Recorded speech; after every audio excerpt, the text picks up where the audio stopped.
I'm Lauren Hewes, Andrew W. Mellon Curator of Graphic Arts at the American Antiquarian Society.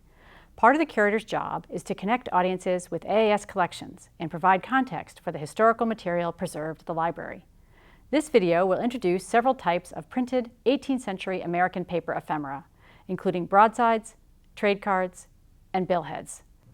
The focus will be on examples of ephemera that include pictorial design elements, illustrating the variety of printed visual culture that was produced during this period.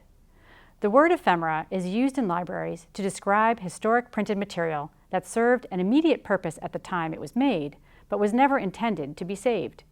You might think of this material as similar to today's grocery store receipts, movie ticket stubs, a junk mail flyer, or community signs about lost pets. Fortunately, some 18th century Americans did save examples of ephemera.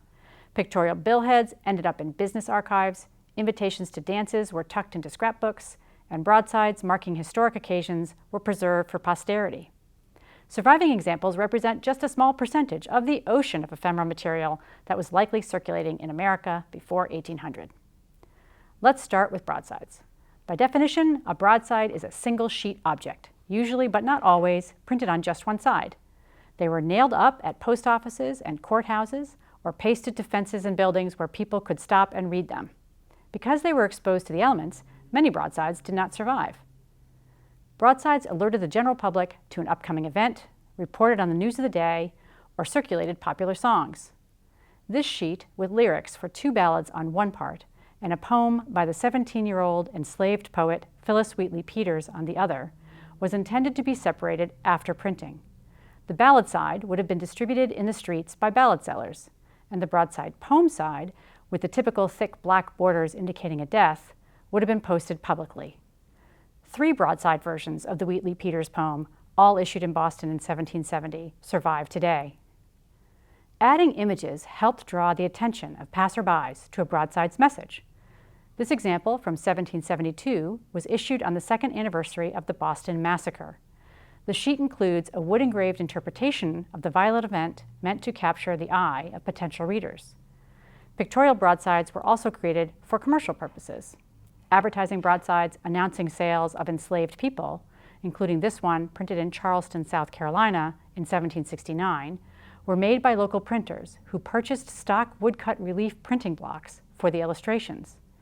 These blocks, ordered from type catalogs, were designed to be set with type and printed on a common printing press. Printers then reused these illustrations for multiple customers. Less frequently, broadsides included intaglio illustrations, created using engraved copper plates. This example for a Boston bookseller features an elaborate headpiece illustration. You can see where the mark of the copper plate pushed into the paper. This broadside had to go through 2 different presses, one for the image and the other for the type. This would have added cost to the production. Trade cards and billheads were also printed for commercial use.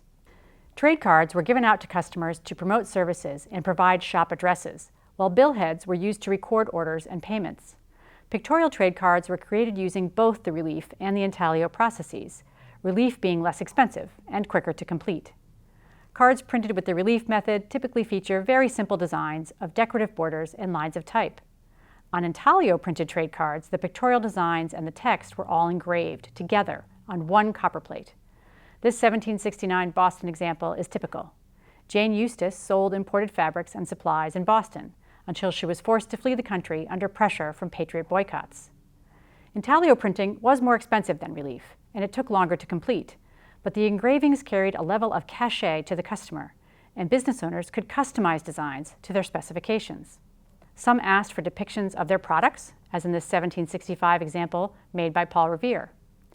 Some shopkeepers asked for cards showing their actual storefront or employees at work, including this 1789 example for a bookstore and this one for a rope maker, which shows 3 spinners working fibers into a rope wheel. Some business owners wrote out orders by hand on the backs of their trade cards and sent them home with customers as receipts. But others used billheads, specially designed for this purpose. Inns and taverns charged dozens of customers the same fees day after day, and so they ordered inexpensive, relief-printed billheads with easy-to-use blanks that could be filled in and tallied quickly. Other businesses, looking for more elaborate designs, ordered custom pictorial billheads from intaglio printers and then wrote out the orders in manuscript on the same sheet. That's the case for this 1790s billhead for a fashionable carriage maker. Like trade cards and broadsides, the intaglio process produced a product that would have been considered higher value by most consumers. Most of this material was made by local printers for local customers. This work was known as job printing and was a way to keep presses and shop staff busy and revenue coming in between larger jobs like newspapers and book printing. Printed paper ephemera, never intended to be saved, has great value for researchers and historians trying to understand the past. The broadsides, trade cards, and billheads shown in this video offer a glimpse into the everyday life of portions of 18th century America. In addition to the textual content of ephemera, the visual design elements show an awareness of European styles, and the images of shops and warehouses help to recreate the built environment of the period. If you have questions about American printed ephemera, the objects shared here, or other visual material, please follow this link. And thank you for your interest in the American Antiquarian Society.